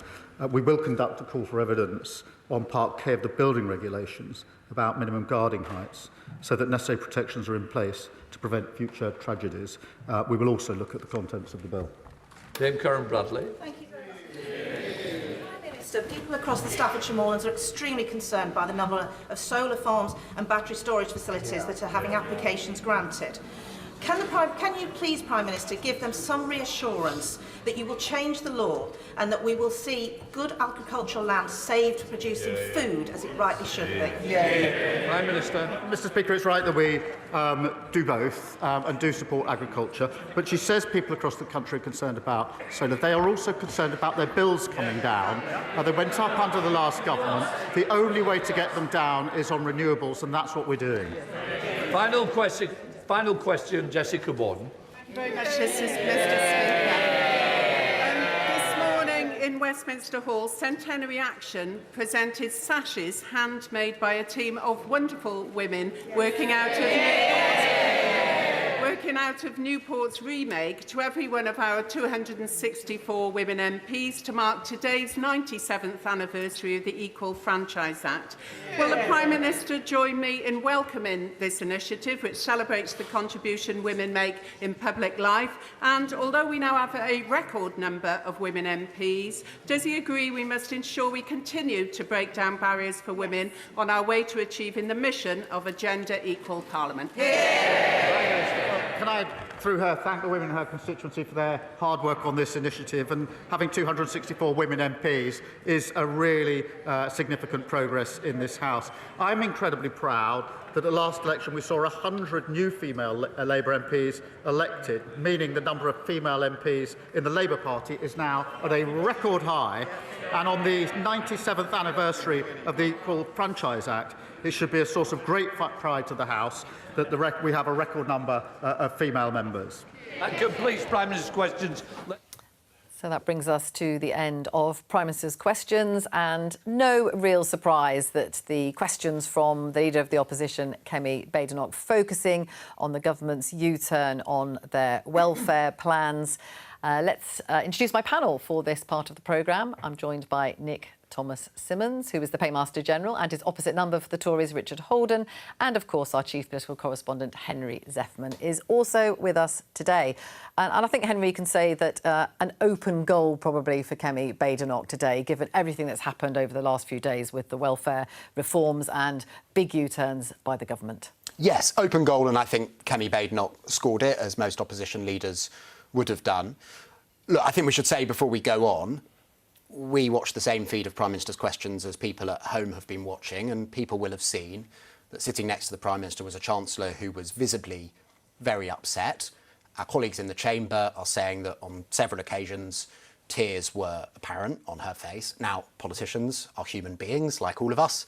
They have lots going on in their lives, as well as the stresses and strains of high office, and Rachel Reeves holds one of the highest offices in the land, so we can't automatically connect that to what's happened to the government in the last few days. We've asked the question, and I'll let people know if we get an answer. But I think that's probably what many people will come to remember from this session of Prime Minister's questions. I think as far as Keir Starmer and his government more broadly are concerned, the question beforehand was always, what are they going to do next now that this has happened? And this session of Prime Minister's questions leaves us asking the same question about how this government is going to approach things going forwards after what was undeniably a very, very bad few days for them. I mean, he was pretty composed with it all. He fought back, didn't he, with these questions, really saying, look, to the Conservative, you broke this system, we are trying to change it. But is welfare reform, is it still on the table now? I mean, is it dead? Well, that's the question, isn't it? Are they trying to change it, or were they trying to change it? Now, there is a review that was launched yesterday by Sir Stephen Timms. We're told it will be co-produced with disability groups and disability campaigners. So I think in light of that, it's very hard to see how what comes out of that review will look anything like what the government was proposing until midway through yesterday afternoon. I think realistically it does feel like the government probably is parking welfare reform, at least in the sense by which they meant welfare reform at the start of this week. Well, let's ask the Minister that. Is welfare reform at an end? Why didn't you just pull that bill?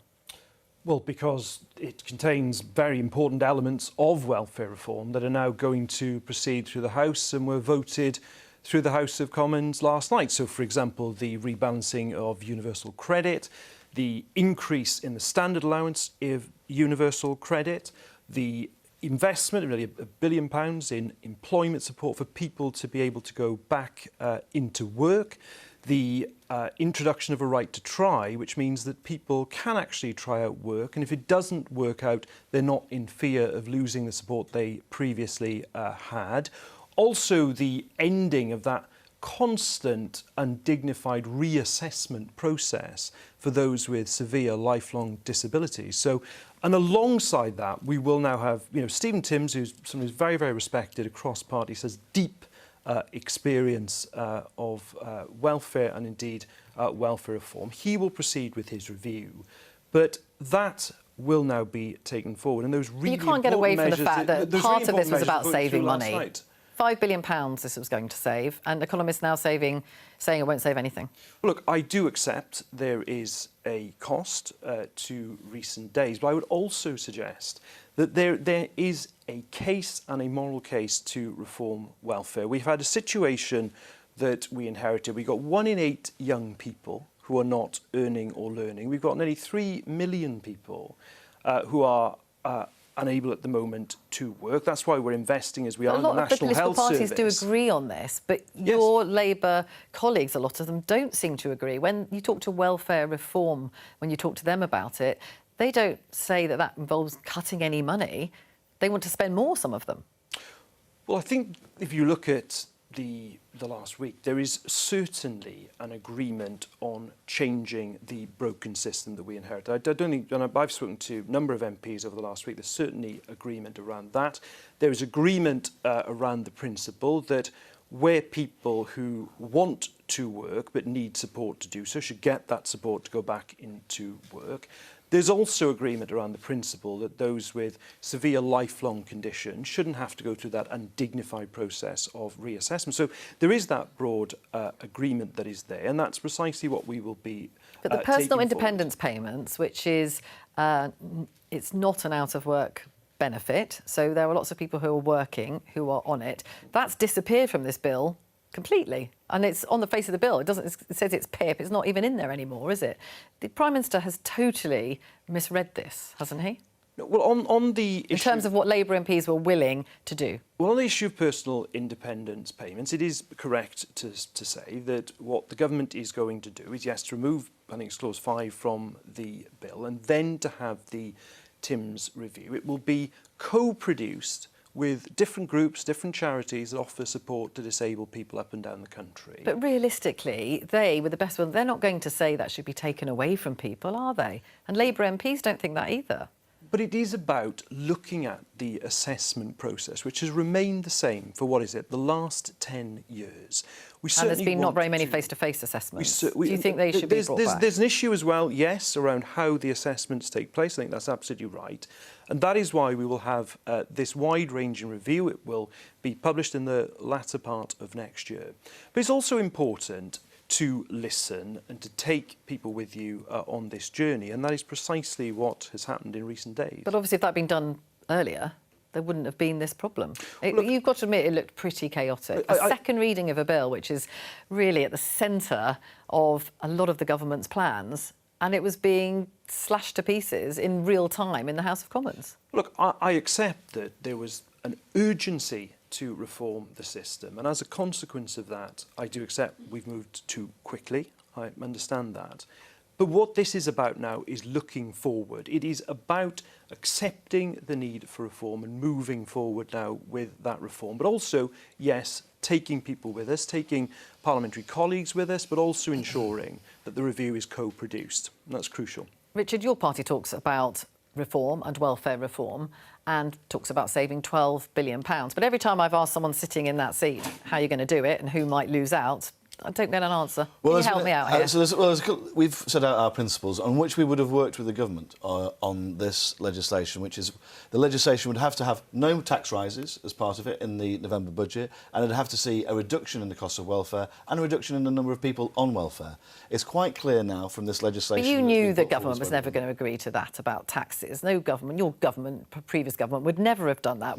Do you agree with the changes to PIP, which the government was proposing? What we're very clear about is what we want, and I think this is why where the bill's been actually, Nick says we had to get this done really quickly, etc., etc. I think it's quite clear this bill has been incredibly rushed. Right? They were trying to bounce their own MPs to supporting it. There's going to be a vote this week on one day, and then a vote later in the week on getting the bill through at a third reading. But do you think there are people claiming this? Do you think there's people claiming this who shouldn't be? Well, it's quite clear that we've got an issue with the amount of people who are going onto welfare.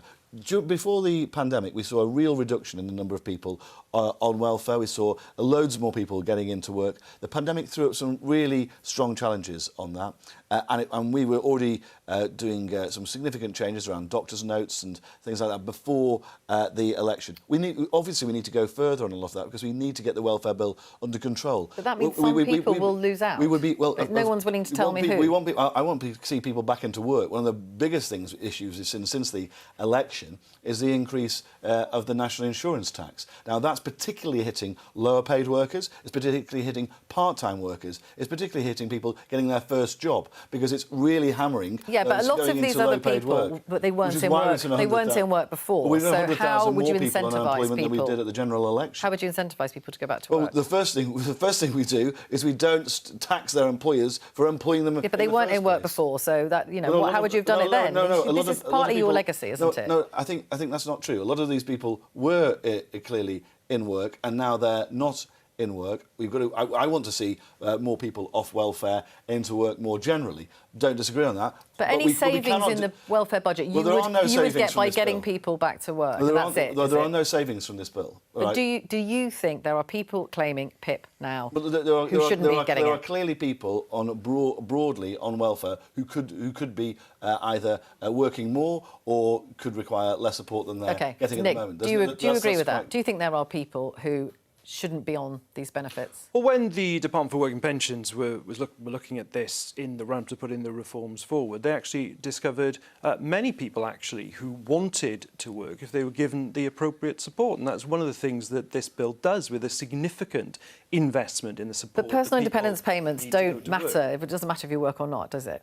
No, but on the personal independence payments specifically, there has been this hugely significant increase. I think it's a 50% increase since 2019, 1,000 extra people claiming a day. Of course, we need to look at why that is happening, the underlying causes of it, but also... Wes Streeting has talked about, mental health issues being overdiagnosed. Do you agree with that? Well, we need to look at a range of issues as to what is causing that. That's why we need to look at the assessment criteria going forward, but also just... But do you think he's right on that? Yeah, he's absolutely right to be looking at that. And no, about it being misdiagnosed, overdiagnosed. But there's a broader point here. Everyone agrees that there was a broken system that was left by the last government. We have put forward measures that are going through the House of Commons now that are going to start to make a difference. But also, by the way, where is reform on this in the last couple of days? I mean, reform seem to have gone into hibernation, presumably because their vote to place is split down the middle, and they've nothing constructive whatsoever to say on policy going forward. So at the end of this process, whenever this is, so Stephen Timms, the Minister, is doing a review. Is the plan still to make the change to PIP, where the 4-point criteria that you have to meet? Is that still going to be the plan, or is it all up in the air now? No, this is a much wider review, and that's looking together with groups, as I say, that represent disabled people up and down the country. It will be co-produced. It's not about having a closed mind on particular options. It's looking at all these issues, what has been and what are the causes of the rising number of people that are claiming PIP, and can we act with regard to that? But secondly, then looking, yes, at how the assessment process is working. I mean, we've already discussed... So the 4-point minimum requirement... No, it's a much wider review. It's not that gone? With preconceived ideas. It's looking at a wider review.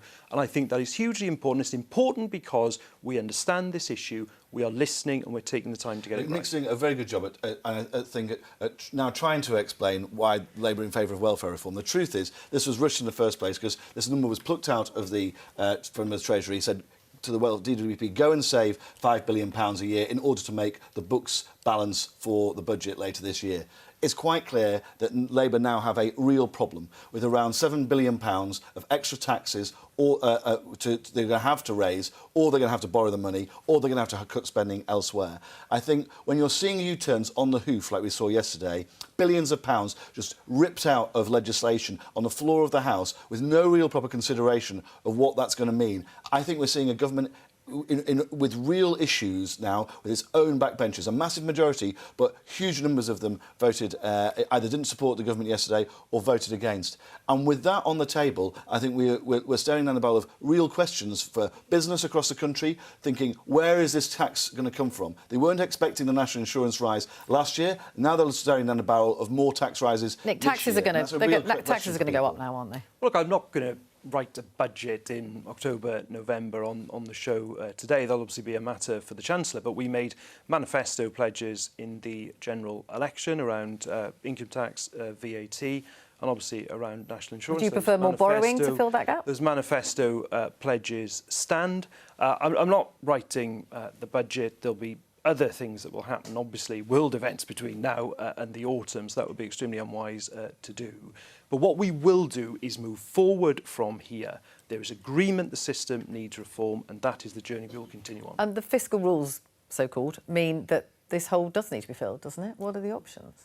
I mean, no one I've spoken to over the last few days thinks anything other than that taxes are going to go up, and whether they're constrained from saying so by position or not varies. But having candid off-the-record conversations. But that's another U-turn, isn't it, for the Well, it depends what taxes. I mean, yes, actually it is, isn't it? Because Rachel Reeves said after her first budget that she wasn't coming back for more tax rises. I don't think that's going to end up being the position. Pat McFadden, this is important. Pat McFadden did say this morning, he actually went out of his way to say to our colleagues on BBC Breakfast that the manifesto commitments on tax still stand. Now, as a reminder, that means no increase to the main rate of income tax, no increase to VAT, and no increase to national insurance, though, of course, there was a debate last year about the extent to which they stuck to that with the employer's national insurance increase. I think the debate is going to become whether it is politically, never mind economically, preferable for the government to go for sort of one simple revenue raiser, i.e. break one of those promises, perhaps a penny on income tax, for example, or whether it can make up the money through a series of smaller taxes which combined together raise the money. Just really quickly, I mean, inevitably there will be talk about Rachel Reeves and her position as Chancellor, because these U-turns, a lot of people will say are down to her. Yeah, I mean, before PMQs, I should stress, there was an awful lot of talk about her position. There are Labour MPs who blame, well, who agree with Richard, basically, that the driver of all of this was the need to fill a fiscal hole, and they think that was the original sin of all of this, and they think that the Prime Minister needs a new Chancellor. I shouldn't overstate that. I think there are lots who think that she is either not at the main fault here, or her role in this should not mean that the Prime Minister needs a new Chancellor. But no, it's something that Labour MPs raise privately a lot. Nick, do you think the Chancellor should keep her job? I think the Chancellor has inherited an extraordinarily difficult economic position and has done extremely well with it. And I think people should... We talk about black holes. There was a 22 billion black hole that we inherited. We're going to... I mean, that's totally... But you think she should keep her job? You think she should stay in her job? Look, obviously, cabinet appointments are obviously a matter for the Prime Minister, way above... But you think she should stay in her job? Pay grade. But I think the Chancellor has done with the inheritance that she had. And just on that note, Vicky, I should have said, yes, cabinet appointments are a matter for the Prime Minister, and Kemi Badenoch invited the Prime Minister at Prime Minister's Questions to guarantee that Rachel Reeves would stay in her job, and he didn't take the opportunity to do so. That is not an ideal position for a Chancellor to find themselves in while sitting next to the Prime Minister. It's quite clear that a lot of Labour MPs also do not agree with what Nick is saying on the show today. There are a lot of them who I've spoken to privately who are very concerned about what's happening to the government at the moment. Right, we're going to move on to talk about the big increase in the number of people crossing the Channel in small boats. Our correspondent James Waterhouse has been reporting on this story from Calais. James, just tell us what you've found over the last few days. It's been a constant operation, really. We're talking about, from where we are, a coastline of about 180 kilometres, which police say they are struggling to keep an eye on across the board. We were up at the crack of dawn, 4 a.m. yesterday, and when the sun came up, we saw regular patrols, we saw aircraft overhead, these low-flying aircraft, to try and see what was going on. We saw Coast Guard ships, and then where we were, either side, you could see the dots of migrant ships heading out. And it was clear that the authorities are used to this happening on a daily basis, but so too are the people trying to make such a perilous final leg of a long journey to the UK. Once these boats are in the shallow water, once the people are in the water as well, the gendarme or the national police will leave them be over safety fears, they say. And it is this operation, this channel, which is fueling the ongoing political debate in the UK. But I think, you know, as someone who has come to this for the first time over the past couple of days, it's the scale of it that really strikes you. James, you've been speaking to migrants as well, haven't you? What have they been telling you about why they take on this perilous journey? It's an absolute belief as to why they are trying to get to the UK. In terms of why they leave countries like Eritrea or the African continent, the Middle East, it's a lot of people told us they were escaping war. Some people have been disowned by their own families, some were looking for economic opportunities, others simply wanted access to healthcare. And I think what's almost propelled their journeys through the continent to this part of northern France are European countries tightening their own immigration laws.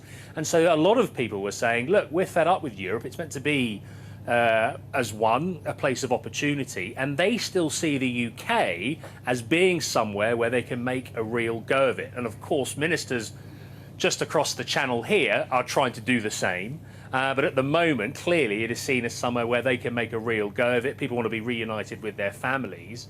And, you know, they were outwardly unafraid of the risks of this journey, sitting on these ribs with small motors, carrying babies in some cases, heading out into choppy water. And, you know, on Monday when we arrived, 800 people made the journey. So it's been quite remarkable in that sense. James, thank you very much indeed for that. Nick, smash the gangs. It's not really working, is it?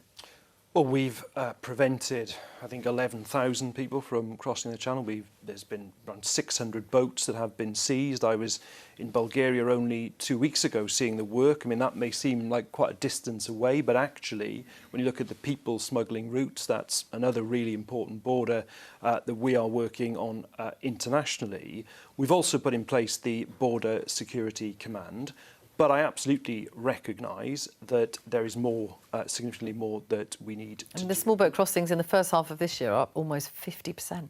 They are. I mean, and look, I'm not underplaying that for a moment, that figure of, I think it's just under 20,000 this year. I mean, back in 2022, I think there was a 10-week period in the summer where you had 20,000 in that period. But we want to ensure that you don't have people in those small boats risking their lives on that. But it feels like it's getting worse, not better. But we are also taking more measures. So, for example, we have our Borders Bill at the moment going through the House of Commons, which, by the way, has been opposed by the opposition parties. That will mean that the powers that we can use and that our law enforcement can use to take on the people smuggling gangs will be on a par with the powers we can use to go after terrorists. So working both internationally but also with our domestic law strengthened as well is absolutely what we need to do. But we are preventing crossings from happening, but clearly with those numbers we have to do more. OK, thank you very much. Now, that's all for today, but I'll be back tomorrow with more Politics Live at the earlier time of 10:15 here on BBC Two and on the iPlayer.